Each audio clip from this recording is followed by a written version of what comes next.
여러분, 전월세 의무신고제가 시행된다. 이것은 조만간 국회 법으로 통과될 거다 하는 것을 알고 계시잖아요. 그런데 이 전월세 신고제가 말입니다. 주택시장에 태풍이 될 가능성이 굉장히 커졌습니다. 일단 전월세 신고를 하게 되면요, 이게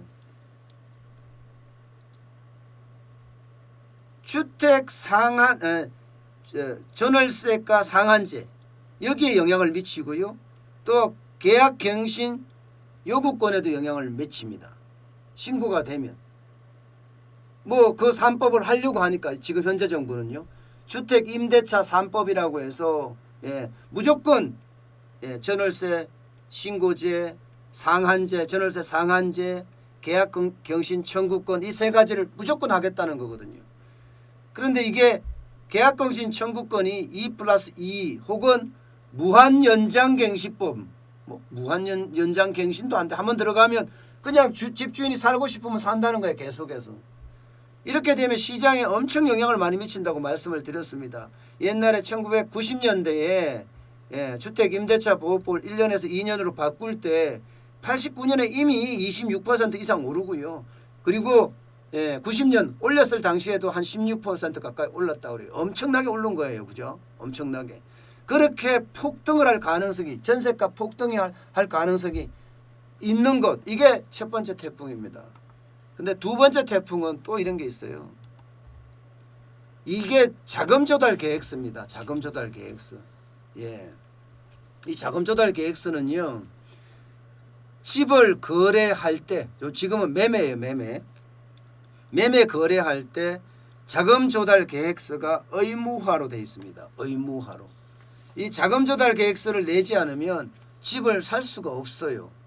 그런데 말입니다, 이 자금조달 계획서가 만약에 전월세 신고제에도 적용이 된다면요, 이거 파장 만만치 않습니다. 진짜 파장, 주택시장 판을 흔들 수도 있어요. 흔들 수도. 이 자금조달 계획서가 말입니다. 왜냐고요? 지금 집을 살 때 말입니다, 예를 들어서 30대의 집을 산다, 아니면 40대의 집을 산다. 그러면 내가 전세로 살고 있던 자금에 대해서는 이 매매할 때 자금조달 계획서에 그냥 언급하지 않아도 됩니다. 전세 자금, 그게 그냥 자금조달 계획서 한 항목으로 그냥 들어가고 말아요. 이 전세 자금이 어떻게 조달됐는지는 설명이 없답니다. 그런데 이제 전월세 상한제가 만약에 도입이 돼서 여기에 자금조달 계획서까지 그 속에 포함을 시킨다면 30대 40대 전월세 자금 부모한테 부모 찬스를 쓴 사람들이 많거든요. 그러면 어떻게 마련하죠 이제?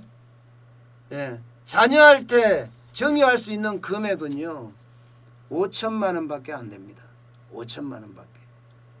대부분의 30대 40대 집을 사는 사람들을 보면 전세자금이라는 항목이 많이 들어가 있거든요. 대부분의 사람들이 전세자금이라는 항목이 들어가 있습니다. 그런데 이 전세자금에 대해서도 이제는 조달을 어떻게 했는지 계획을 작성을 해야 되니까, 그러면 돈이 많은 사람도 이제는 세금을 팍팍 내지 않는 한, 자녀들한테 정여하려고 그러면 정여세라는 게 엄청나잖아요. 상속 정여세는요, 우리나라 세금 중에서 가장 비싼 세금 중에 하나예요. 기업을 하나 상속을 받으려고 하면요, 최대 50%거든요. 여기에 경영권 프리미엄이라는 게 또 있습니다. 그거 15% 더 내야 돼요. 그러면 기업을 하나 상속을 받으려고 그러면 경영권 프리미엄까지 따지면 65%의 세금을 냅니다. 65%의 세금을. 엄청나죠. 그래서 이 백년기업이 우리나라에서 태동하지 못하는 이유도 바로 이 상속 정여세 때문에 그렇다, 이런 얘기까지 나올 정도로 말입니다. 그러면 백년기업이 태동하지 못하듯이 주택시장에도 이제 세금도 많이 거칠 뿐만 아니라 임대소득세라는 어떤 새로운 세원이 발굴이 되잖아요. 임대소득을 사는 사람이 지금 대한민국에 얼마인가 하면요. 600만이 훨씬 넘습니다. 600만이. 예. 600만이 훨씬 넘고요. 그중에서 그 전월세 신고하는 확정일자 받는 신고하는 사람이 있죠. 이건 이제 세금을 내는 거예요. 이게 한 187만? 180만이 넘습니다.